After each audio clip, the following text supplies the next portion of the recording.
पाकिस्तान आपसे नाराज, चाइना आपको कुछ नहीं समझता, नेपाल भी आपसे खफा हो गया है, और एक बांग्लादेश था जिसको भी आपने इस सीएए से नाराज कर दिया है।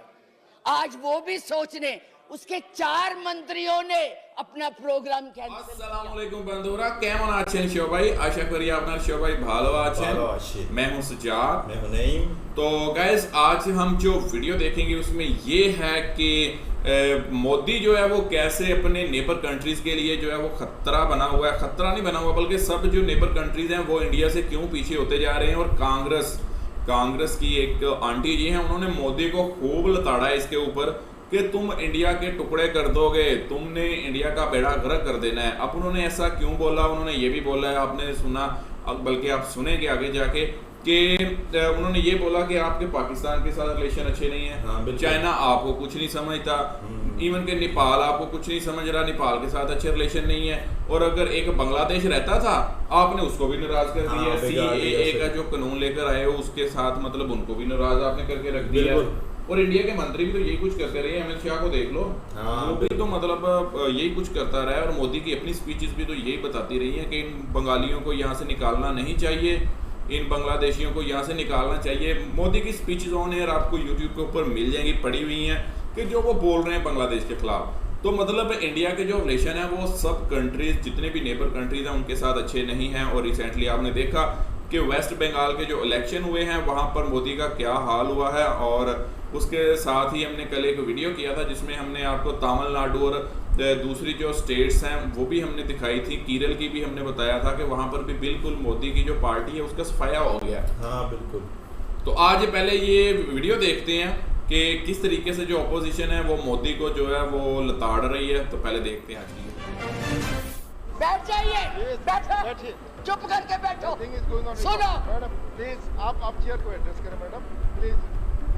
अरे आज यहाँ बैठे हुए हो, हवाई जहाजों में चलते हो और उनमें चलते हो, किसने दिए, किसने बनाए? आज स्कूल कॉलेज यूनिवर्सिटी किसने बनाए? आईआईटी किसने बनाई? एमएमटी किसने बनाई? जिसमें आज आप दिखाई दे रहे हो। क्या किया है 6 साल में? केवल भारत को तोड़ने की कोशिश की है, भारत को बांटने की कोशिश की है और कुछ नहीं किया है। क्या करेंगे? आपके पास ना तो कोई कार्यक्रम है, ना आपके पास भारत के लिए कोई नया सोच है, कुछ नहीं है। केवल एक सोच है कि कैसे इस देश को तोड़ा जाए। 70 साल में उपाध्यक्ष जी हमने पाकिस्तान का इतना नाम नहीं लिया था जितना ये 6 सालों में ले रहे हैं। हमारी महानायिका ने पाकिस्तान के 2 हिस्से कर दिए थे, बांट दिया था, और ये आज पाकिस्तान के नाम से डरा रहे हैं। और वैसे कहते हम बहुत मजबूत है, हर बात के लिए पाकिस्तान, हर बात के लिए पाकिस्तान। क्यों भाई, क्या है वो? आपका कुछ लगता है? हाँ, जरूर लाहौर में जरूर बिरयानी खाने गए थे, कांग्रेस नहीं खिलाती, बिना बुलाए गए थे। और आज बात करते हैं, किसकी बात करते हैं? मैं ये कहना चाहूंगी कि इस भारत को मत तोड़िए। बड़ी मुश्किल से पटेल, नेहरू ने इकट्ठा किया है, आप तोड़ रहे हैं। आप नहीं कहते हैं, आप तोड़ रहे हैं, इसका विभाजन कर रहे हैं, लोगों को बांट रहे हैं। मैडम आप चेयर। पाकिस्तान आपसे नाराज, चाइना आपको कुछ नहीं समझता, नेपाल भी आपसे खफा हो गया है, और एक बांग्लादेश था जिसको भी आपने इस सीएए से नाराज कर दिया है। आज वो भी सोचने, उसके 4 मंत्रियों ने अपना प्रोग्राम कैंसिल किया। एक उसमें कि इस देश में ऐसी बातें हो रही है, इतना ज्यादा। आप कहते हैं कि यूरोपियन यूनियन को हक नहीं है बोलने का, प्रस्ताव लाने का, तो उनके एमपी क्यों ले आए थे? उनको कश्मीर क्यों ले गए थे? आपने खुद उनको इनवाइट किया है, आपने खुद इसको इंटरनेशनल बनाया है, आपने खुद इनको, दूसरे लोगों को इसके ऊपर दखल देने के लिए बुलाया है, और उन्हें नहीं बुलाया। जब तक हमारी सरकारें थी किसी की हिम्मत नहीं पड़ती थी हमारे देश की तरफ देख ले।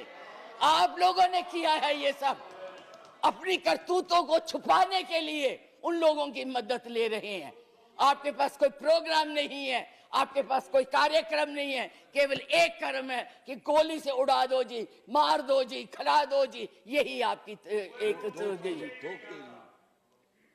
यही आप करने जा रहे हैं। इसलिए मैं आप लोगों से कहती हूं कि इस देश को मत बांटिए, इस देश की एकता को बनाए रखिए। इस देश में जो भी यहाँ है, आज वो सदियों से रह रहे हैं, अभी नहीं आए हैं। अब पाकिस्तान और बांग्लादेश, अरे भाई वो तो है ही इस्लामिक कंट्रीज, उनके बारे में क्या बोलना है?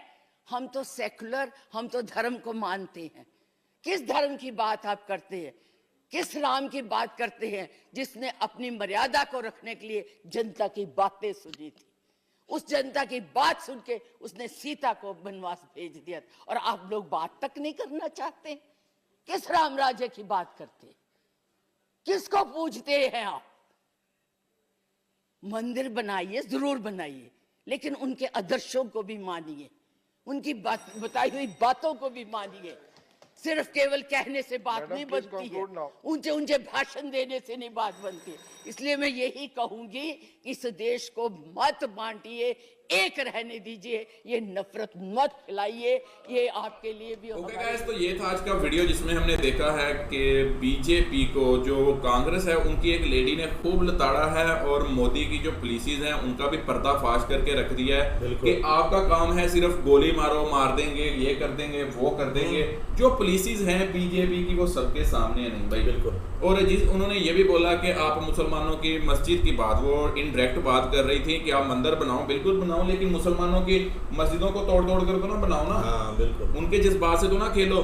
फिर क्या होगा? फिर यही कुछ होगा आपके साथ जो हो रहा है इलेक्शन में, जो अभी हुआ है।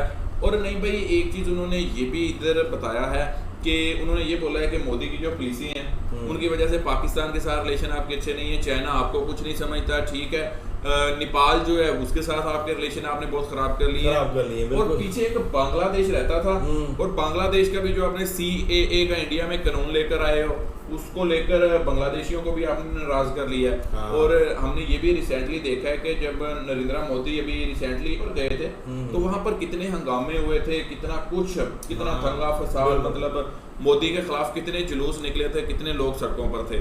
तो ये सब चीजें बताती हैं कि इंडिया के जो नेबर कंट्रीज हैं वहां पर इंडिया के लिए कितनी मतलब नफरत जो इंडिया की करंट गवर्नमेंट है उसने पैदा कर दी है।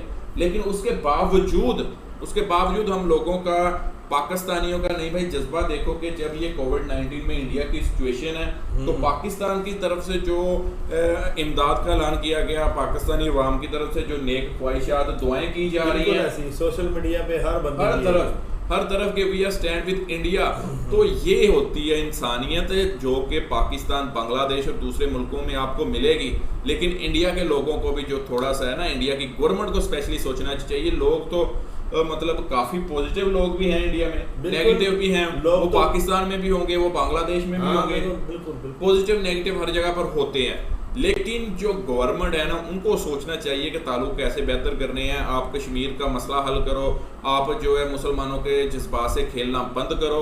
आप देखिएगा कि हर कोई आपकी तारीफ करेगा। बिल्कुल ऐसे। जब आप बॉर्डर के ऊपर जो है आप कहोगे कि हम मार देंगे, ये कर देंगे, वो कर देंगे, तो फिर आपको आगे से रिस्पॉन्स भी वैसे ही देखने को मिलेगा। तो आपकी फिर हालत जो है फिर एक लूमड़ी की तरह आपकी हालत हो जाती है, जो भीगी लूमड़ी होती है उसकी तरह, कि पहले आप बातें बहुत कर लेते हो लेकिन बाद में आपसे होता कुछ भी नहीं है। तो यही था आज का वीडियो। मिलते हैं अगले वीडियो में। अपना बहुत रखिए ख्याल। Good bye. अल्लाह हाफिज।